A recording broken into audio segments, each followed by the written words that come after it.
I am a Jedi, like my father before me. Silly Jedi, silly Jedi. Remember, the Force will be with you, always. You must unlearn what you have learned.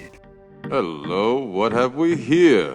Hello there. At last! Where have you been? Nice of you guys to drop by. Ah, good. New acquisitions. I don't know. I have a bad feeling about this. Hey everybody, welcome to Jedi Toy Masters Star Wars Car Talk. We're back.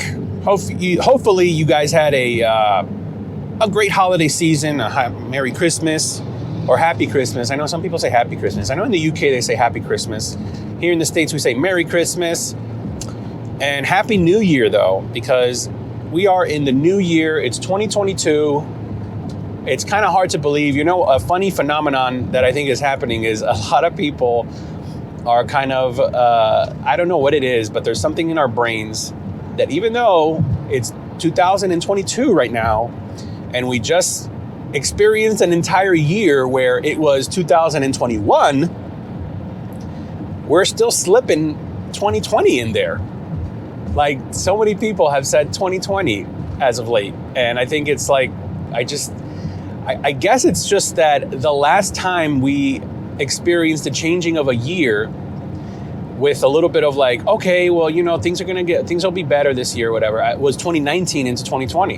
And I think we just like, our brains are just kind of stuck there because 2020 was kind of like the biggest bust of all years for many of us.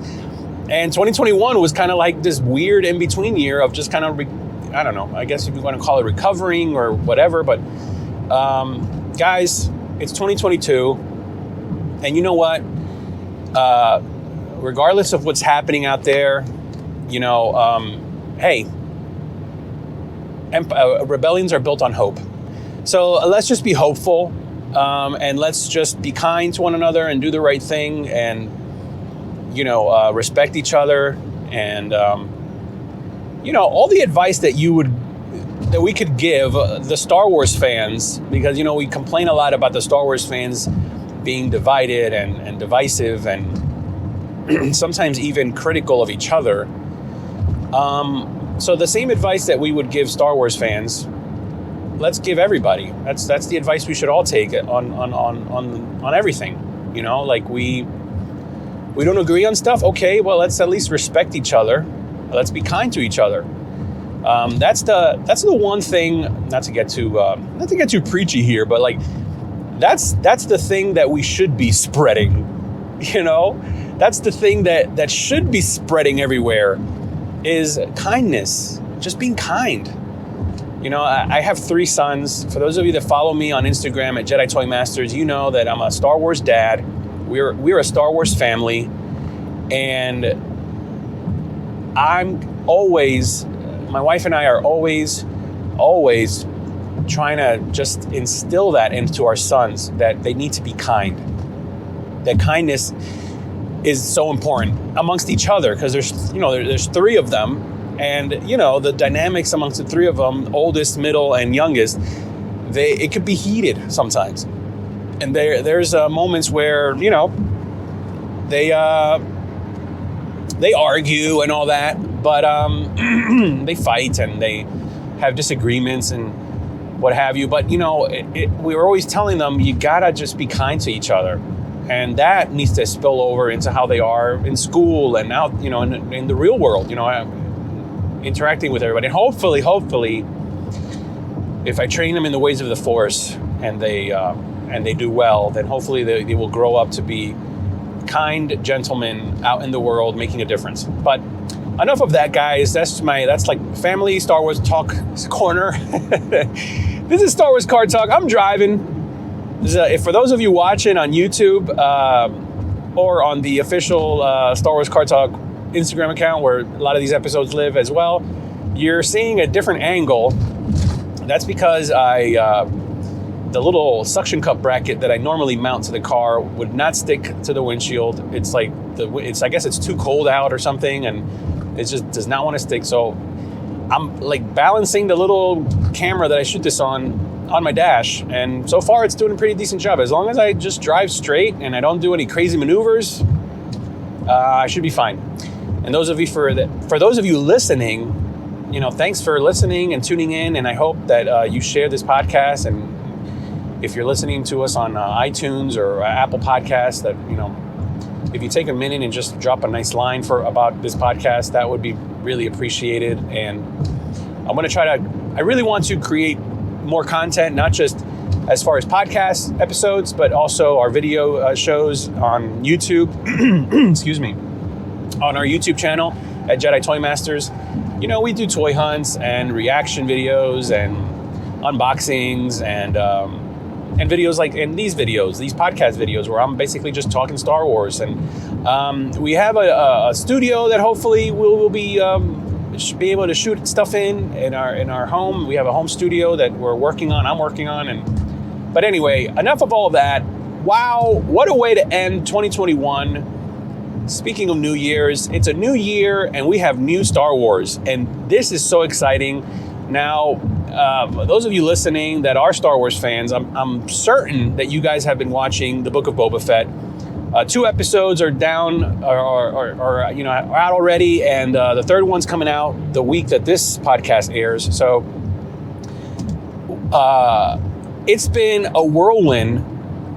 And again, going back to the whole, Star Wars fans divided and divisiveness, I never thought that a TV show about Boba Fett would make fans kind of like have disagreements. And it's okay to disagree. I mean, you don't have to love this show. I mean, it's definitely not for everyone. I mean, you could be a Star Wars fan and be like, this show it's not really for me. Like I'm more into the Skywalker saga and the originals, or I'm more about the Clone Wars and how those worlds were explored there, and that's fine. You could even I'm more about the sequels, and this really doesn't really connect to the sequels at all for me. So, and that's perfectly fine. The point is that we have new Star Wars. This is something that's new, and it's Star Wars. And it's out for us to enjoy, and it's episodic so that we can tune in every week. It's not released all at once so that we binge it and we're done and we don't really savor what we just watched. We get to experience this week to week, like The Mandalorian, the 2 seasons of The Mandalorian that we had. And wow, the sun is really bright. And the sun is really bright on Tatooine, which is where we find Boba Fett. I thought, now listen, there've been already reviews and here's what you missed and here's the Easter eggs, videos and content out there. I encourage you to go check it out because I love watching. I love watching something and then checking out what the eagle eyes have to say, because sometimes I do miss things and I'm like, oh wow, I didn't even notice that. Or like I'll see something and I'm like, man, I can't remember what that was from, or and then somebody else points it out. And that's a great thing about just the Star Wars fans and the community in general, that we get to experience this thing that we love called Star Wars. And it's just so much fun. But my sons were so pumped. They think Boba Fett is cool. They appreciate. See, they come at it from a different angle. They appreciate the lore of Boba Fett in that. It was Jango Fett, and this is the son of Jango Fett, and he was an unaltered clone, and he's connected to the clones in some way, and he's connected to the Bad Batch, which they love, and Omega. So they're coming at it from that angle. I'm coming at it from like, wow, this is a character that's been around for so long that for all we knew, for all intents and purposes, he was done. Like, they killed him. Han Solo smacked him with the stick, a staff or whatever, and his like jetpack malfunctioned, and he went flying into the side of the sail barge, fell into the Sarlacc pit, and that's it. He's done. and I thought that was kind of like, I always thought that was kind of, as a kid, I mean, I don't know, as a kid, when I saw Boba Fett in Empire, I never thought like, oh my gosh, this is like the coolest character ever. Like, oh man, I just kind of thought like, wow, here's this guy that thinks he's so cool. Oh, he's a bounty hunter, and he led Vader to find Leia and Han and Chewie and 3PO and on Cloud City, and oh man, and he got Han and he delivered him to Jabba the Hutt, and now he's there with his money all hanging out or whatever. And it was kind of like sweet justice for him to die so unceremoniously, where, yeah, you think you're so big and bad. Well, boom, look at that. Your stupid jetpack that we never see you use just malfunctioned, and now you go flying into the side of the sail barge and basically plummet into your doom, to your death. So as a kid, I couldn't verbalize all that, but that's kind of like how it was for me. Like, I'm like, okay, he's done. I never really thought like, oh man, we never got to know Boba Fett. Like, we never got to know who he was and all that stuff. So to find out more about Boba Fett was just kind of like extra frosting on the cake. When we learned that Jango Fett was his father, and he was the reason, he was the host of all the clones, and they all looked like him, and then when George Lucas went back and changed the original trilogy again, and added Mr. Morrison's voice to those scenes in Empire with Boba Fett, and used his voice to kind of redub it to kind of show that yes, this is Boba Fett, and he would sound like the clones and like Jango Fett at this point because he's an adult. I was okay with it, because it's like Boba Fett's voice wasn't like, it's like, okay, well, this is who Boba Fett is now. This is George Lucas's creation. This is what he wanted to do. This is the story he wanted to tell. And I don't know, like, I've never really had that much issue with, like, I think the only thing that I really have an issue with that's been just an annoying thing, and I'm sure for many fans it's annoying, is the whole, like, Greedo shooting first and, and Han tilting his head, and that whole scene in Star Wars in the cantina, that it's been, like, tinkered with so many times that it's just kind of dumb. And that's probably the one thing that I wish they would just kind of, like, put back how it was originally and just stop and just, like, let it go. Because the more they tinker with it and the more we talk about it, the more it just shows how off it is. Everything else that was added or changed, like, honestly, I'm okay with. Maybe one other actually, you know what? There's probably one other thing that has bothered me as far as the altering of the originals, but it's something that has happened, that's happened even up until recently. And this is the example I'm going to give you. When the trailer for The Force Awakens first came out, there's a really cool scene. I think it's in the second trailer, not the teaser. I think it's like in the first official trailer. There's a scene where the X-Wings are flying down onto where Maz's cantina is. And they're like shooting TIE fighters out of the sky. And the sound in that little clip of the trailer is so cool because you hear the laser blast of the X-Wing, and it's like, pew, pew, pew, pew, pew, pew, pew, pew, and then like you hear the TIE fighter explode, like, and I just thought that was so cool. Like, that sounded so good. But then in the movie, you barely hear it because it's like buried with all these other sound effects and the music that's like brought up a notch over it. And that for some reason, like, stood out to me immediately when I saw The Force Awakens. Like, upon first viewing, I remember seeing that scene and going, oh yeah, this is that scene from the trailer that I really liked. And then I was like, wait a second. It didn't have the same impact that it had in the trailer. And it was because of the sound, because they tinkered with it. And the same can be said of Star Wars A New Hope with the attack of the Death Star. I feel like they did the reverse. They buried the music with all these sound effects of the X-Wings, and it lost that impact. Like the original Star Wars, because of the technology and the limits of sound and technology and all that stuff, like the music told the story in a way that saved that movie in a way. I mean, I guess you can say that because it was so good. The music was so good and so impactful. It made such an impact. But I think like sometimes the sound effects, the sounds make more of a sense in a scene and not so much the music. And that's an example of them tinkering with the sound, not so much the visuals, but tinkering with the sound, and it kind of like lost a little bit of the magic.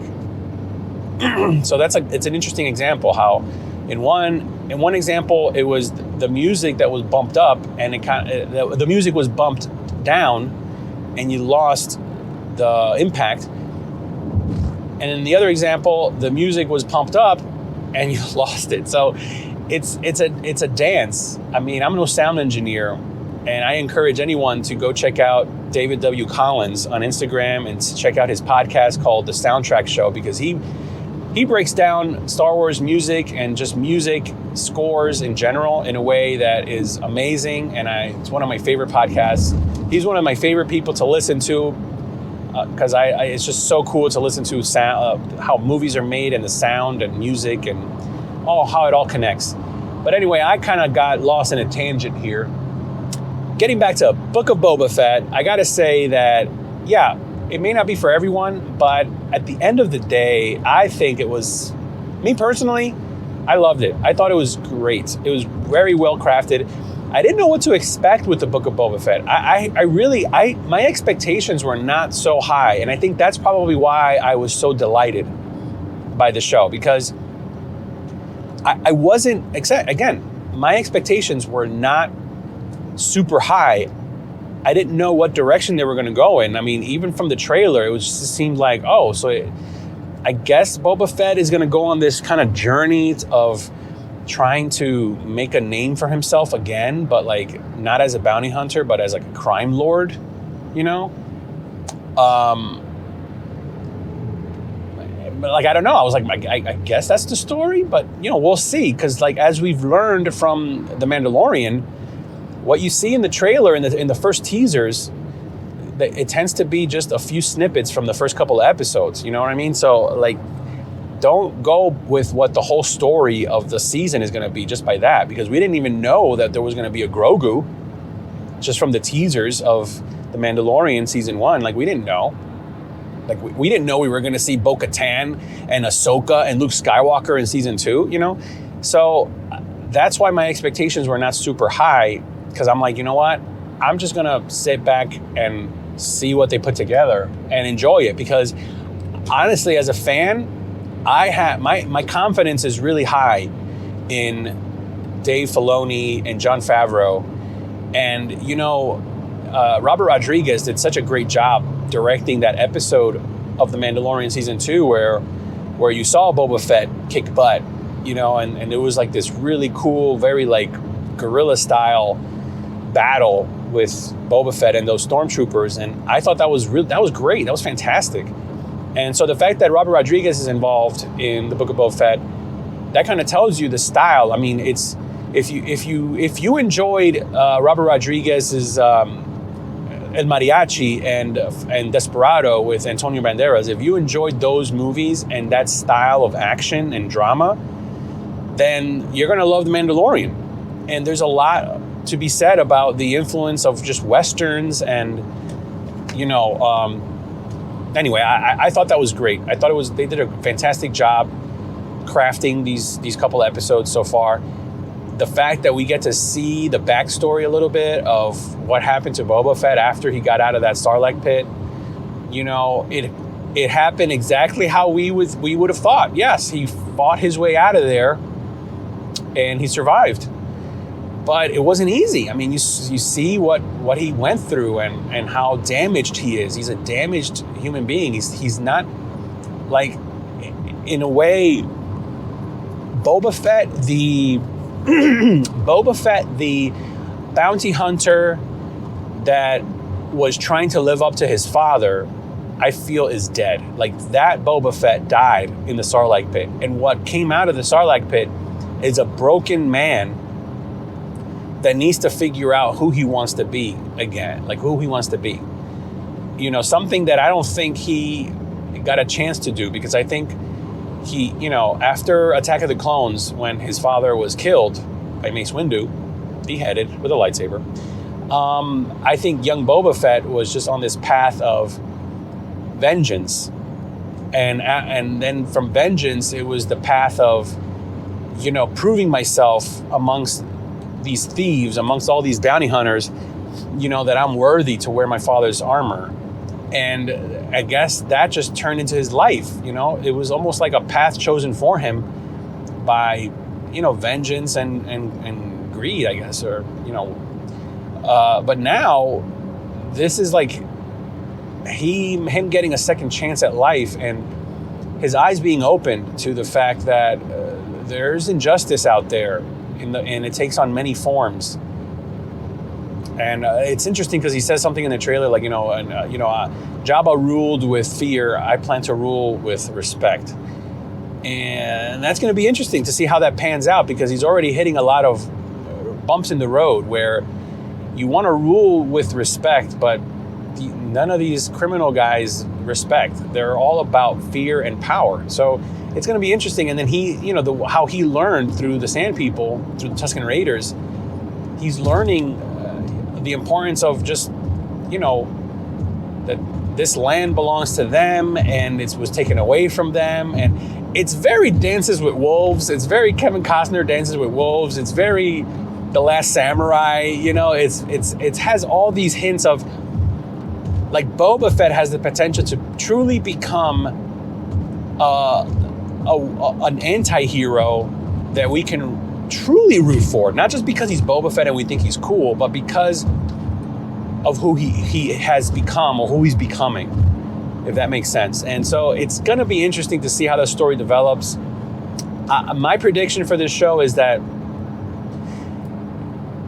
it's going to be really him just struggling to do the only thing he knows how to do, which is try to become this overlord in this crime world, and just hitting these roadblocks because the way he wants to do it, he doesn't understand that he's learned to become a better person and to be honorable and respectful, and the world that he's trying to infiltrate is not like that.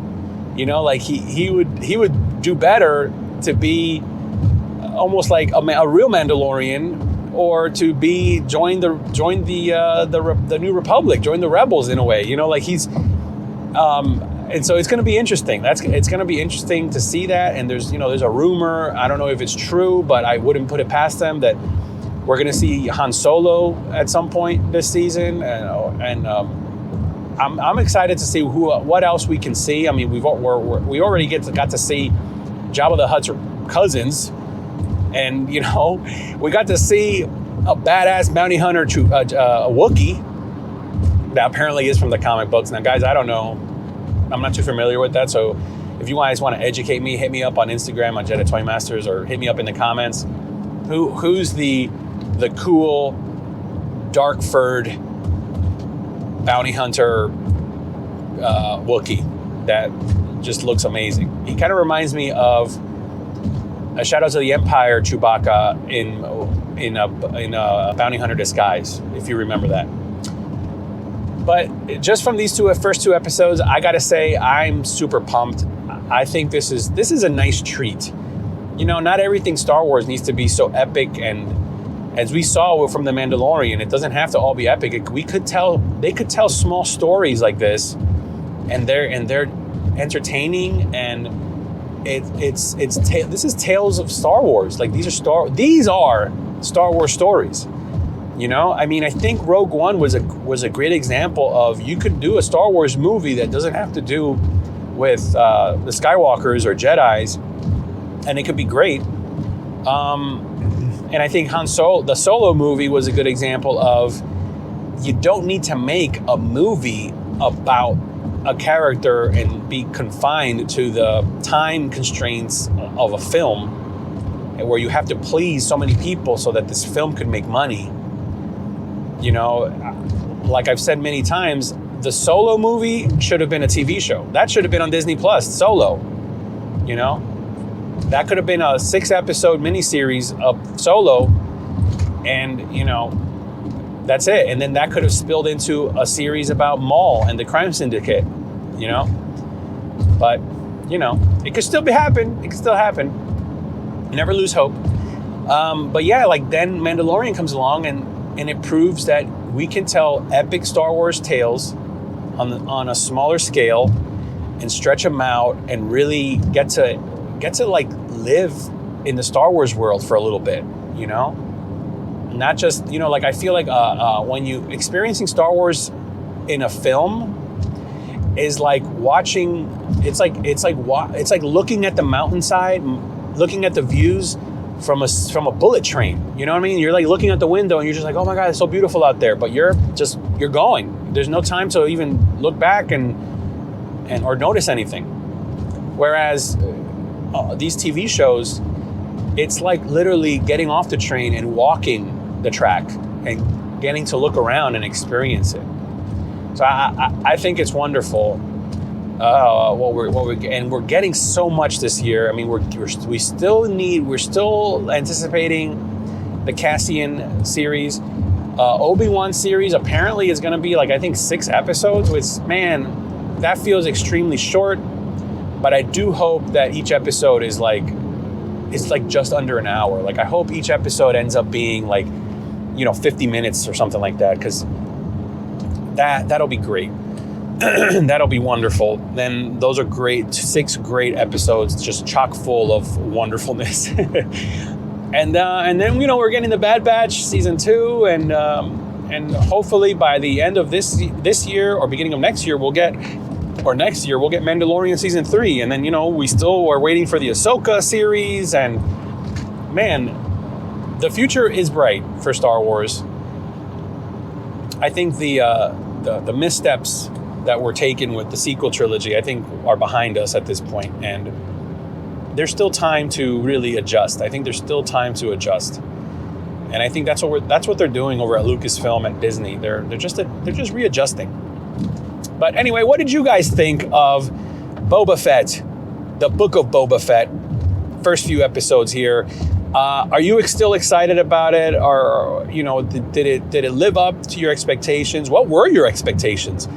Let's start a conversation in the comments below. If you're watching on YouTube, hit me up on Instagram at Jedi Toy Masters, and I'll reply to you. And, you know, and let's connect, because I love Star Wars and I love Star Wars fans, and I love connecting with Star Wars fans. It's a wonderful community, and we just got to keep enjoying it and being kind to one another, and just getting to, you know, how cool is it that you know, for those of us that just love Star Wars, we get to experience Star Wars like all the time now. Like, we have so much Star Wars. Like, as a kid, man, after I saw the original trilogy, that's it. There was nothing. You know, I never really got into the books, but I should have. But then that was it, you know? There was the role-playing game, and then there were some video games. You know, it wasn't a lot out there for us to enjoy, you know, for us as fans to talk about together, you know? Unless you were into the role-playing game and in the books. But this is great that we get to have just a slew of things. There's comics, there's books, there's TV shows, there's animated shows. We can still go back and watch this amazing library of films. It's great. It's great. If only the toys lived up to what was happening in Star Wars. It's just a shame that we get to see something really cool, and then we have to wait like a year and a half to see that figure, that person that we saw in figure form. Like, it's just so ridiculous, so silly. But what are you gonna do? Guys, thanks for listening. Thanks for watching. Happy New Year. And remember, the Force will be with you, always.